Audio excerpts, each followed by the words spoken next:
Hey guys, we're here at Willow Springs Raceway in Rosemont, California. We have the privilege to meet Brian Wong, who is one of the first Asian American drivers to race professionally. It's kind of high. Hey Brian. All right, Ted. Good. Nice to meet you. Nice to meet you too. It's amazing. It's like I'm meeting a superhero because race car drivers are to me a superhero. So I'm meeting one in real life. Well, I don't know if I'm a superhero to you, but no, thanks for coming out. It should be a fun day. So before we get started with all the stuff we're gonna do today, let's go ahead and get suited up and get you into something more appropriate. Awesome. Wardrobe change.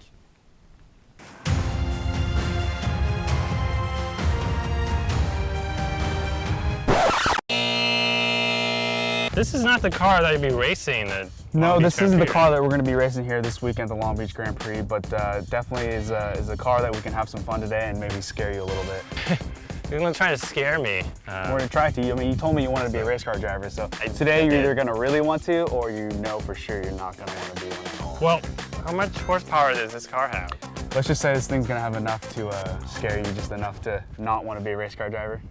Over 9,000 horses? Something like that, yeah. Sure, we'll say that. So Brian, how did you get into motorsports? Well, you know, like as every little kid, you know, they want to be a race car driver. But for me, I was always fascinated by cars. And so one day when I was about 12 years old, my dad and I went to a racetrack, and the local racetrack here in Southern California. We saw some younger kids racing some cars. They're called legend cars.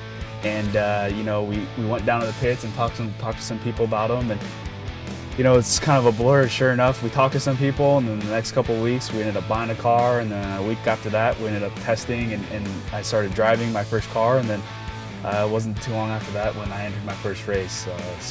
And from since then, I was about 13 years old to about now. It's been a crazy kind of whirlwind of stuff that's been going on, but no, it's definitely pretty cool. So that was your first car was a race car.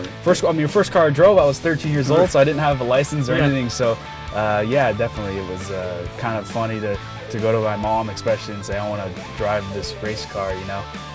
But me and my dad had to convince her, and luckily she said yes. So yeah, when I was 13 was the first time I got in a race car. We have a very cool dad. Yeah, absolutely. Like, yeah, just go like 90 miles per hour, it's fine. Yeah, just get in the car, you'll be good. And then my mom was more of the make sure he's safe type of deal, typical mom. But no, yeah, definitely. Me and my dad, it was something fun for us to do on the weekends. It was kind of a hobby. It began as a hobby, and then it slowly turned into a career. So it's pretty cool. So is this car street legal? It looks stripped out. It's almost, but no, not quite. If you took this on the street, I'm sure you'd get some heckling from the neighbors. I want this button in my car. The cool shirt. Yeah, it's only for race car drivers. I'm sorry, buddy. Oh. So what is this? What does it do? You know, as you can tell, it's very hot in these cars. We race for times of upwards of 2 or 3 hours at a time for 12-hour races. So this is a cool shirt that we wear that runs cool water through our shirt to keep our core body temperature cold. But we'll go through. This is a fan that controls the fan here. There's a couple ignition buttons, a fire bottle button in case we ever catch on fire. So yeah, don't hit that. It's got a flip switch. Don't hit that unless unless we're on fire. Don't hit the red button. I hope we don't catch on fire today, but I can't make any promises. You know, this is your typical 6-speed H-pattern transmission here. You know, and that's pretty much it. It's a very basic stock, gutted out, you know, street 911 car that's converted into a race car with a roll cage and some of the telemetry and electronics in this car. But no, we're gonna show you what's really like out there in a few minutes. Awesome. So what do I need to do when I first get into a car if I want to be a race car driver and I'm in the car? Well, I mean, the first thing I like to do before a race is when I get in the car, I like to, you know, make sure, you know, first of all my safety equipment's on and I'm hooked up and I'm strapped into my 5-point harness well. So that's the first thing I want to do. The second thing I want to do is make sure all my switches and gauges are all where they're supposed to be. Right here is where we have our radio communication to the team. So you want to make sure that's all there. At the same time, you want to kind of take a deep breath, try to cool down, calm down, and get your mind right and get ready to race. How does it feel to be an Asian American race car driver? Yeah, well, you know, when I first started racing, My goal was to try to break that stereotype that Asians can't drive. That's what I wanted to do. No, in all seriousness, it's pretty cool to be, you know, you go to the racetrack, you definitely don't see a lot of Asian Americans out there, so it's definitely cool to be different. I like to look at myself as the Jeremy Lin of racing, so it's pretty cool to have fans and kids coming up to you and you know, rooting for you because you are Asian American. At the same time, it's pretty cool to have that responsibility to carry that flag along in motorsports. Definitely, I definitely am going to support you. I'm a big supporter of you, and I'm going to follow your career. Awesome, So, awesome, you know, very cool. I'm going to be your stalker. Oh, okay, you're gonna be like stage 5 I'm gonna be stalker, cleaner. yeah. I'll see you behind trash cans. And At every race, you'll be somewhere in the crowd. I'm like Waldo, you have to fight Okay, me. so it's where's Ted? Yes. We're gonna play that? Okay, Yes. very cool. Watch out for me, Brian. Okay. Well, Ted, I told you a little bit about myself. I told you a little about the car. Now, I think it's time to shut up and get out there on the track and see what you can really handle.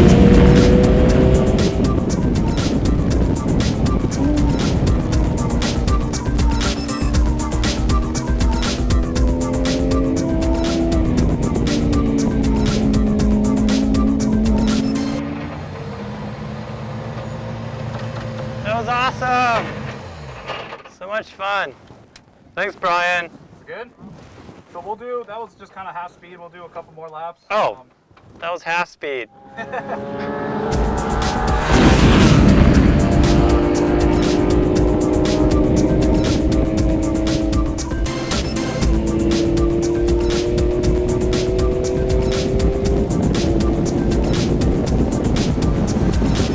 So we just finished our ride along. Ted, how you feeling?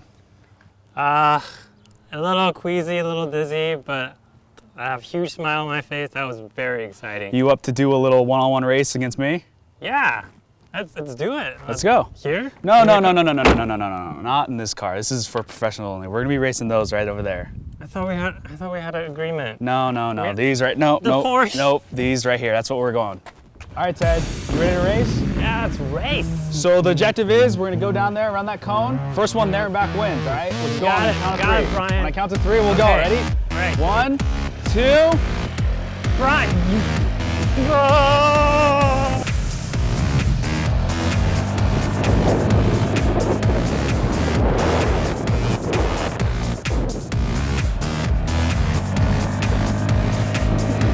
Come on, Ted.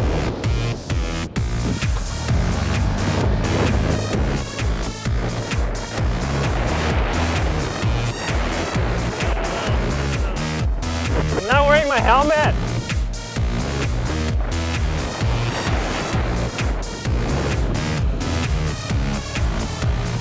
Stop honking at me, you jerk. Come on, Ted, hurry up. I've been waiting here for a while. I think I lapped you about 4 or 5 times. You're pretty. I was pretty fast. pathetic. 2 wheels too. These are just scooters, so now you know why I didn't want to let you drive my car.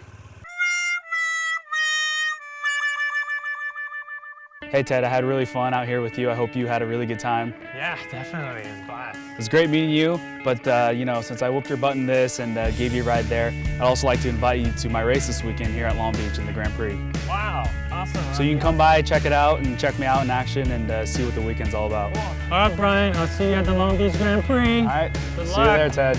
See ya. Ted, I think you're going the wrong way. It's that way.